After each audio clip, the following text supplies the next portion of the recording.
हम लोग म्यूटेशन का अध्ययन कर रहे हैं, जिसमें से हम लोग म्यूटेशन को दो भागों में बांटे हैं, एक क्रोमोसोमल म्यूटेशन और दूसरा जीन म्यूटेशन। तो क्रोमोसोमल म्यूटेशन का स्टडी हम लोग कर लिया, अब जीन म्यूटेशन कर रहे हैं। तो जीन म्यूटेशन का डिफाइन कर दिए हैं।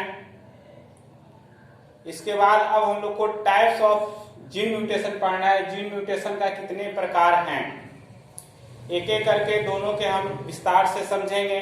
जीन म्यूटेशन का कितने प्रकार हैं, तो जीन म्यूटेशन को दो टाइप्स में डिवाइड किया गया है। टाइप्स का नाम हम बताए थे, एक सबस्टिट्यूएशन म्यूटेशन है और दूसरा फ्रेम शिफ्ट म्यूटेशन है। तो सबस्टिट्यूएशन म्यूटेशन और फ्रेम शिफ्ट म्यूटेशन को आज हम लोग समझेंगे कि सबस्टिट्यूएशन म्यूटेशन क्या है और फ्रेम शिफ्ट म्यूटेशन क्या है। देखिए बच्चों, देखिए जीन म्यूटेशन जो होता है उसमें आपको जीन में परिवर्तन होता है। देखिए हमारे शरीर के अंदर कोई भी गुण का निर्धारण जीन के द्वारा ही होता है, और यह जीन जो होता है आपको अपने मदर फादर से आता है, पेरेंट से आता है यह जीन, और यह जीन हमारे है ना शरीर के अंदर गुण का निर्धारण करता है। त्वचा का रंग, आंख का कलर, है ना, मुंह की बनावट, है ना, बाल की बनावट, इन सारी गुणों का जो है ना निर्धारण करने का कार्य करता है। तो देखिए इस जीन में अगर कोई गड़बड़ी हो जाती है तो उस जो है अगर गड़बड़ी होने के बाद जो है ये जो है व्यक्ति के अंदर जो है इसका है ना प्रभाव पड़ता है। तो आज हम लोग जानेंगे कि यह गड़बड़ी कैसे होता है ना। तो देखिए म्यूटेशन की क्रिया जो है आपका उस समय होता है जब क्रोमोसोम का क्रॉसिंग ओवर होता है। देखिए क्रॉसिंग ओवर का क्रिया जो है आपको मियोसिस के फर्स्ट प्रोफेज के पैकेटिन स्टेज में होता है। क्रॉसिंग ओवर क्या होता है, मेल के अंदर मेल गैमिट बनता है, फीमेल के अंदर फीमेल गैमिट बनता है। तो देखिए गैमिट फीमेल के अंदर जो है ओवम होता है, अंडाणु होता है, मेल के अंदर गैमिट शुक्राणु होता है। तो जिस समय शुक्राणु का निर्माण होता है उसी समय जो है ना पैकेटिन स्टेज में नाइट्रोजनस बेस में जो है परिवर्तन हो जाता है, और परिवर्तित होने वाला जो स्पर्म होता है जाके ओवा को फर्टिलाइजेशन कर देता है।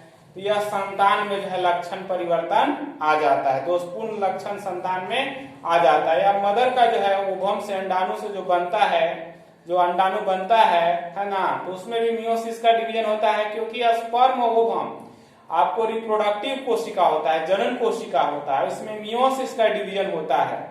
और यह मियोसिस के डिवीजन के समय ही आपको जो है से जीन में जो है से आपको परिवर्तन होता है, तो उसको हम लोग जीन म्यूटेशन कहते हैं। इसी परिवर्तन के कारण है ना आपको इस धरती पर विभिन्न प्रकार के जीवों की उत्पत्ति हुआ है। डीएनए में परिवर्तन के कारण आज हम कोरोना वायरस पढ़ रहे हैं के लिए पूरे दुनिया में जाने, तो क्या कोरोना वायरस से पहले भी ये वायरस आया है?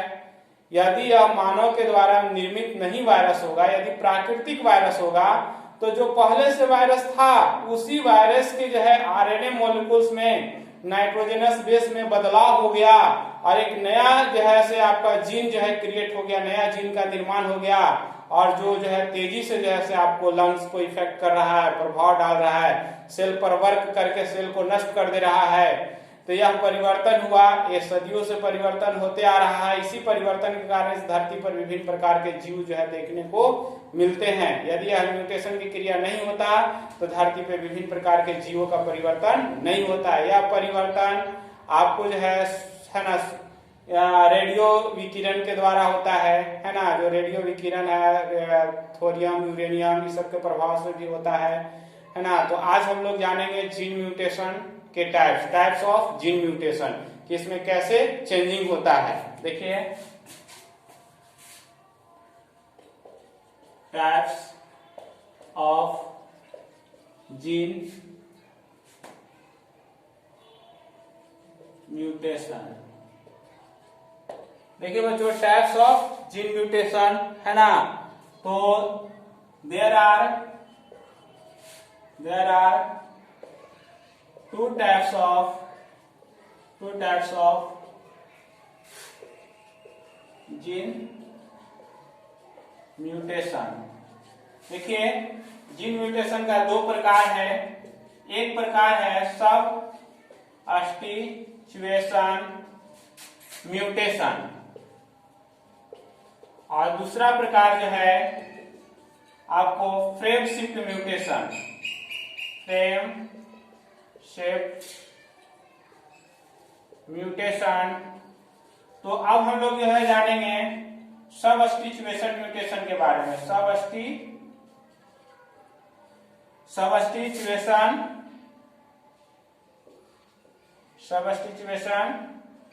है ना, म्यूटेशन के विषय में जानेंगे। आप इतना जो है लिखिए।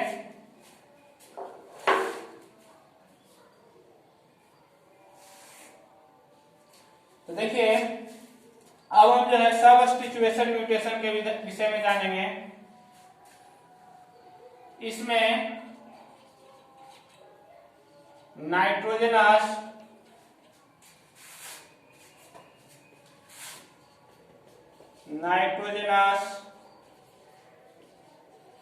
बेस में बदलाव आती है। नाइट्रोजनस बेस में बदलाव आती है। देखिए नाइट्रोजनस बेस में बदलाव आती है तो नाइट्रोजनस बेस एडिनिन, इसको हम ए से इंडिकेट करेंगे। गुआनिन, इसको हम जी से करेंगे। साइटोसिन, इसको हम सी से करेंगे।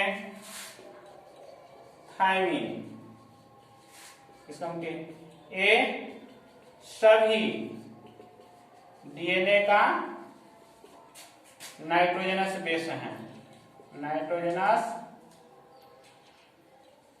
नाइट्रोजनस बेस है। देखिए आप जानते हैं हमारा अनुवांशिक पदार्थ डीएनए होता है। अनुवांशिक पदार्थ जो होता है ऐसे डीएनए होता है और यह डीएनए हमारे पेरेंट से आता है, मदर फादर से आता है। यदि इस डीएनए में बदलाव हो जाता है तो यह बदलाव होने के बाद, देखिए बदलाव होने के बाद उस संतान में जो है से परिवर्तन होता है। देखिए दोस्तों यह बदलाव संतान में नहीं होता है ना। यह बदलाव की क्रिया जो है कि आपको मदर के अंदर या फादर के अंदर जब गैमेट का निर्माण होता है उसी समय इसके नाइट्रोजनस बेस में बदलाव होता है। उसी समय इसमें बदलाव होता है। इसीलिए इम्यूनोसिंथेसिस एक जांच है ना। यदि इम्यूनोसिंथेसिस ऐसा जांच है जिसे आनुवांशिक रूप से दोषपूर्ण यदि बच्चा जन्म ले रहा है तो 1 माह के अंदर में ही है ना, 1 माह में ही जो है एमनियोटिक फ्लूइड के द्वारा है ना उसके क्रोमोसोम के आधार पर जो है से पता कर लिया जाता है इम्यूनोसिंथेसिस जांच के द्वारा कि इस बच्चा जो जन्म होने वाला है यह आनुवांशिक रूप से दोषपूर्ण तो नहीं है ना, इसकी जांच हो जाता है। लेकिन लोग अब इसका गलत उपयोग कर रहे हैं।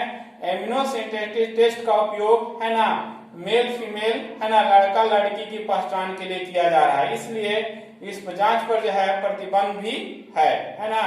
जैसे अल्ट्रासाउंड है, अल्ट्रासाउंड का उपयोग गलत भी कर रहे हैं भ्रूण हत्या के लिए, तो उस पर भी जो है ना। तो इसलिए यह आनुवांशिक दोषपूर्ण को जो है से पहचान किया जाता है इम्यूनोसिंथेसिस टेस्ट के द्वारा। तो देखिए यहाँ पे है कि अब हम जो है आगे चलते हैं। म्यूटेशन यहां तक आप लोग लिख लीजिएगा।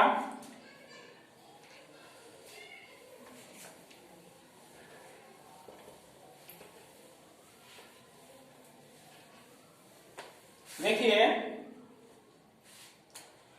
यहां पे देखिए आप जो है कि आपका ए और टी नाइट्रोजनस बेस है तो ATT के कॉम्प्लीमेंट्री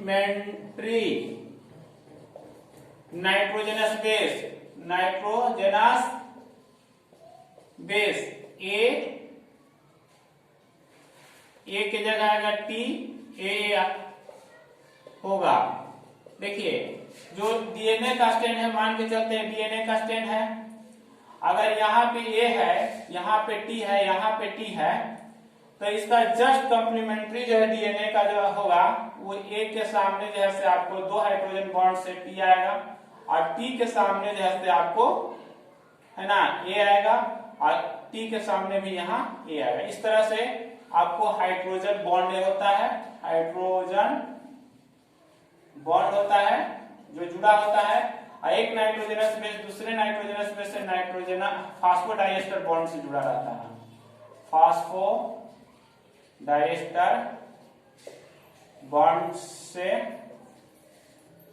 जुड़ा रहता है। तो देखिए बच्चों इस तरह से इस ऐड होता है, लेकिन यह एक सामान्य डीएनए हुआ, लेकिन यदि जो है यहाँ पे आपको यहाँ पे ए है, टी है, और नया जो डीएनए का स्टैंड बना, यहाँ जो है से आपको टी आएगा, यहाँ पे आपको ए आएगा, लेकिन यहाँ पर यदि आपको जी आ जाता है तो यह जो है नाइट्रोजनस बेस में बदलाव हो गया। इसी को हम कहेंगे है ना, आपको बदलाव हुआ, उसी को कहेंगे फ्रेम शिफ्ट म्यूटेशन। इसी बदलाव को हम सबस्टिट्यूशन म्यूटेशन कहते हैं, सबस्टिट्यूशन म्यूटेशन कहते हैं। इसी बदलाव को हम सबस्टिट्यूशन म्यूटेशन कहते हैं। देखिए है ना, इसी बदलाव को हम सबस्टिट्यूशन म्यूटेशन कहते हैं। अब हम देखिए इसमें क्या होगा कि जो पहले का डीएनए, इसका कॉम्प्लीमेंट्री डीएनए टी, इसका ए, इसका टी का ए होता है ना। देखिए कॉम्प्लीमेंट्री डीएनए का जो होता है आपको, देखिए यहाँ ए का आपका होगा टी, जी का आपका होता है सी, समझे ना। या जो है टी का भी है ना ए होता है आपका, या सी का जी, या टी का ए, या ए का टी, या जी का सी आप लिख सकते हैं। तो यदि जो है यहाँ पे गड़बड़ हुआ, यहाँ आना चाहिए था ये लेकिन नहीं हुआ, आया, तो इसी कारण से आपका जीन म्यूटेशन जो है क्रिएट हो गया। अब जो है आपको इसके जो है ना, इस डीएनए का स्टैंड से जो एमआरएनए बनेगा है ना, और उस एमआरएनए के में ही जो है ना प्रोटीन का कोड करने का रहता है। तो जो प्रोटीन बनना चाहिए था वो प्रोटीन का निर्माण नहीं होगा, तो नहीं होगा व्यक्ति के अंदर, तो वही दोषपूर्ण हुआ है ना। जैसे इसका उदाहरण है sickle cell anaemia, gene mutation का उदाहरण जो है सिकल सेल एनीमिया है, जो हम आगे जो है इसके विषय में जानेंगे। अब देखिए हम जानते हैं कि जीन म्यूटेशन को, सबस्टिट्यूशन म्यूटेशन को 2 भागों में बांटा गया है।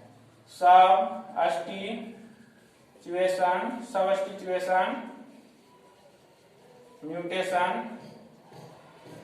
को 2 भागों में बांटा गया है। देखिए सबस्टिट्यूशन म्यूटेशन को 2 भागों में बांटा गया है। तो 2 भाग कौन कौन सा है? तो देखिए 2 भाग है। एक भाग जो है ट्रांजिशन है, और दूसरा भाग जैसे वर्सन है। ट्रांजिशन, एक भाग जो हुआ से ट्रांजिशन हुआ, और दूसरा भाग जैसे ट्रांसवर्सन हुआ। तो ट्रांजिशन और ट्रांसवर्सन को हम लोग समझेंगे कि ट्रांजिशन क्या है ना। देखिए इसको समझने से पहले हम है ना ट्रांजिशन और ट्रांसवर्सन को समझने से पहले देखिए हम इतना समझेंगे कि नाइट्रोजनस बेस जो है इसको 2 भाग में बांट दिया गया है। एक भाग में जो है प्यूरिन है, और दूसरा में पायरोमिडिन है। समझ गए? तो प्यूरिन में जो है आपको 2 नाइट्रोजनस बेस है, एडिनिन, इसको हम ए से इंडिकेट करेंगे, एक है गुआनिन जिसको हम जी से करेंगे। एडिनिन को हम ए से करेंगे, और गुआनिन पोजीशन। पायरुमिडीन है, इसको भी दो भाग है, एक है साइटोसिन, इसको हम सी से करेंगे, एक है थायमिन, इसको हम सी से करेंगे। तो देखिए इसको हम समझ लिए कि नाइट्रोजनस बेस क्या है। नाइट्रोजनस बेस को दो भाग में बांटा गया है, प्यूरिन और पायरुमिडीन, है ना। और प्यूरिन का दो भाग है, एडिनिन, गुआनिन।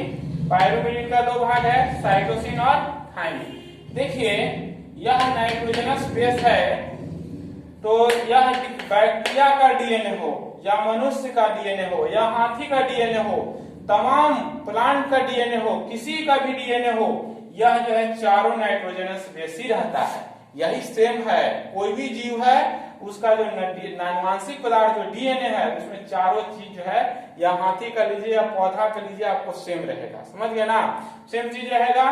तो अब हम लोग जानते हैं ट्रांजिशन। इस बात को समझने में हम, इस बात से हमको ट्रांजिशन को समझेंगे कैसे। तो देखिए ट्रांजिशन हम कैसे समझते हैं, ट्रांजिशन है क्या, है ना, इस बात को जानते हैं। देखिए ट्रांजिशन, ट्रांजिशन को हम देखते हैं। ट्रांजिशन, ट्रांजिशन है ना, देखिए जब नाइट्रोजनस बेस में बदलाव होकर प्यूरिन के जगह प्यूरिन और पायरोमिडीन के जगह पायरोमिडीन का नाइट्रोजनस बेस आ जाता है, तो इसे हम सबस्टिट्यूशन नहीं, ट्रांजिशन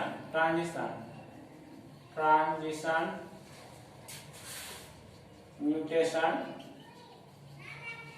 कहते हैं। देखिए बच्चों, आप जो है इसको समझिए, जब नाइट्रोजनस बेस में बदलाव होकर प्यूरिन के जगह प्यूरिन और पायरुमिडीन के जगह पायरुमिडीन का नाइट्रोजनस बेस आ जाता है, तो इसे हम ट्रांजिशन म्यूटेशन कहते हैं। देखिए बच्चों, यदि जो है नाइट्रोजनस बेस में बदलाव होता है, जैसे ATG, मान लिया जाए कि यहाँ ATG है, यह नाइट्रोजनस बेस है। यदि जो है इस नाइट्रोजनस बेस में हमको बदलाव होता है, तो इन नाइट्रोजनस बेस में बदलाव होता है, तो यह नाइट्रोजनस बेस आपको क्या है, यह नाइट्रोजनस बेस आपको क्या है, तो यह जैसे प्यूरिन है, तो प्यूरिन के जगह प्यूरिन ही आएगा, तो दूसरा प्यूरिन क्या होगा, गुआनिन, तो यहाँ पे बच्चों गुआनिन हो जाएगा। और T का कॉम्प्लीमेंट्री नाइट्रोजनस बेस बताया थे, T का A होता है, यहाँ पे जो होता है A हो जाएगा। और G का कॉम्प्लीमेंट्री नाइट्रोजनस बेस क्या होता है, C होता है, यहाँ पे जो है आपको C हो जाएगा, यहाँ पे A GAC हो जाएगा, है ना। लेकिन यह जो है यहाँ पे प्यूरिन है, ये जो नाइट्रोजनस बेस हुआ प्यूरिन है ना, और यहाँ जो भी बदलाव हुआ वो भी जो है प्यूरिन है। जब प्यूरिन के जगह प्यूरिन ही आएगा, तब उसको हम कहते हैं ट्रांजिशन म्यूटेशन कहते हैं। उसे हम क्या कहेंगे, ट्रांजिशन कहेंगे। यदि जो है मान लिया जाए कि AT है ना, G है, तो देखिए यहाँ पे T जो है से आपको इसमें यदि बदलाव होता है, तो T यहाँ पे क्या है, पायरुमिडीन है, तो ये इसका कॉम्प्लीमेंट्री A का जो है से T होगा, कॉम्प्लीमेंट्री जो है A का T होगा। और देखिए T है पायरुमिडीन, तो T पायरुमिडीन है, तो दूसरा पायरोमिडिन क्या है? सी। तो टी के जगह दूसरा आ जाएगा सी। दूसरा क्या आ जाएगा? सी आ जाएगा। अब देखिए जी के जगह जो है से सी होगा, यहाँ ये बदल जाएगा। यह जो है से पायरोमिडिन है और पायरोमिडिन के जगह पायरोमिडिन ही आएगा। देखिए यहाँ पायरोमिडिन जो है सी भी है और टी भी है। अगर टी में यदि यहाँ सी रहता तो यहाँ बदल के आता, सी के जगह पे टी आ जाता, लेकिन यहाँ टी है तो टी के बदल कर क्या हो जाएगा? सी में। पायरोमिडिन के जगह पायरोमिडिन ही रहेगा और प्यूरिन के जगह प्यूरिन ही नाइट्रोजनस बेस रहेगा। तो अब हम समझते हैं कि आप ट्रांजिशन जो है से आप समझ गए।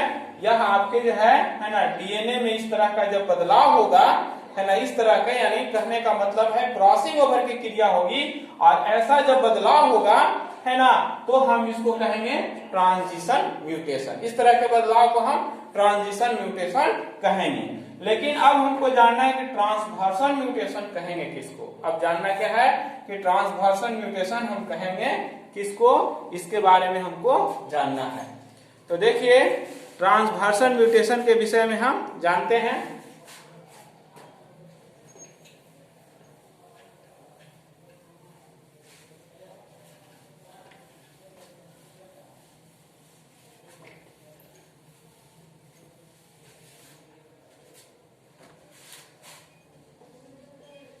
ट्रांसवर्सन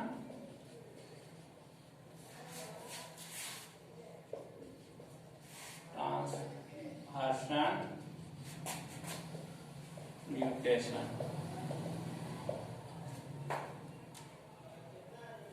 जब नाइट्रोजनस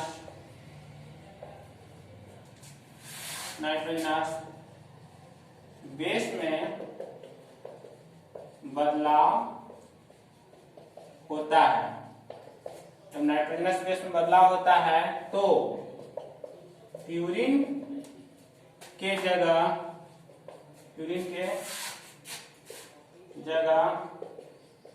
पायरोमिडिन नाइट्रोजनस बेस आ जाता है और प्यूरिन के जगह पायरोमिडिन के जगह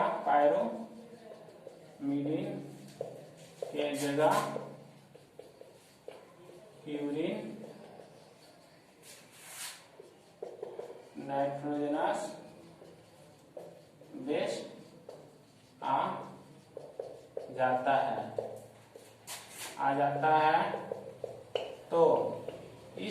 आ जाता है तो इस प्रकार के म्यूटेशन को हम ट्रांसवर्सन म्यूटेशन कहते हैं। ट्रांसवर्सन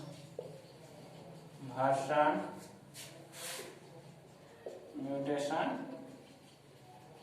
कहते हैं। देखिए दोस्तों यहाँ पे हो रहा है, वहां पे हो रहा था कि प्यूरिन के जगह प्यूरिन, लेकिन यहाँ प्यूरिन के जगह पायरोमिडिन और पायरोमिडिन के जगह प्यूरिन आ जाता है। देखिए अब बता रहा है ना ट्रांजिशन म्यूटेशन में कि जब नाइट्रोजनस बेस में बदलाव होता है तो प्यूरिन के जगह पायरोमिडिन नाइट्रोजनस बेस आ जाता है और पायरोमिडिन के जगह प्यूरिन नाइट्रोजनस बेस आ जाता है। तो इस प्रकार के म्यूटेशन को हम ट्रांजिशन म्यूटेशन। देखिए दोस्तों यहाँ प्यूरिन है, अगर प्यूरिन में मान लिया जाए कि ए है, अगर ए नाइट्रोजनस बेस बदलता है तो ए नाइट्रोजनस बेस बदलता है तो या तो यहाँ पे सी होगा या तो टी होगा। यहाँ पे है ना बदलने के बाद जो है यह पायरोमिडिन नाइट्रोजनस बेस बदलता है तो यहाँ पर ये ना तो है ना पायरोमिडिन आएगा, सी ना तो टी आ जाएगा दोस्तों, सी ना तो टी नाइट्रोजनस बेस आएगा। तो यह जैसे आपको पायरोमिडिन